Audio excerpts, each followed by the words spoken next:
фардо дар шаҳри лозаннаи швейтсария мусобиқаи гранд-слами ҷудо оғоз мешавад.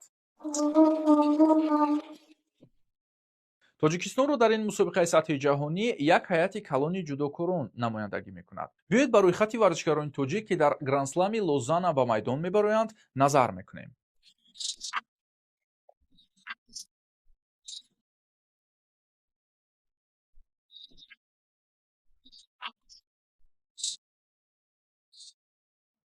яке аз чеҳраҳои шинохтаи ҷудои тоҷик Эмомалии Нуралӣ дар ин мусобиқа иштирок намекунад. чанде аз нашрияҳои варзишӣ сабаби инро омодагии беҳтар ба мусобиқаҳои баъдӣ арзёбӣ кардаанд. гранд-слами Лозанна аз 28 то 30 август идома мекунад. шумо аз ҷудокорони тоҷик дар ин мусобиқа чӣ натиҷаҳоро интизоред?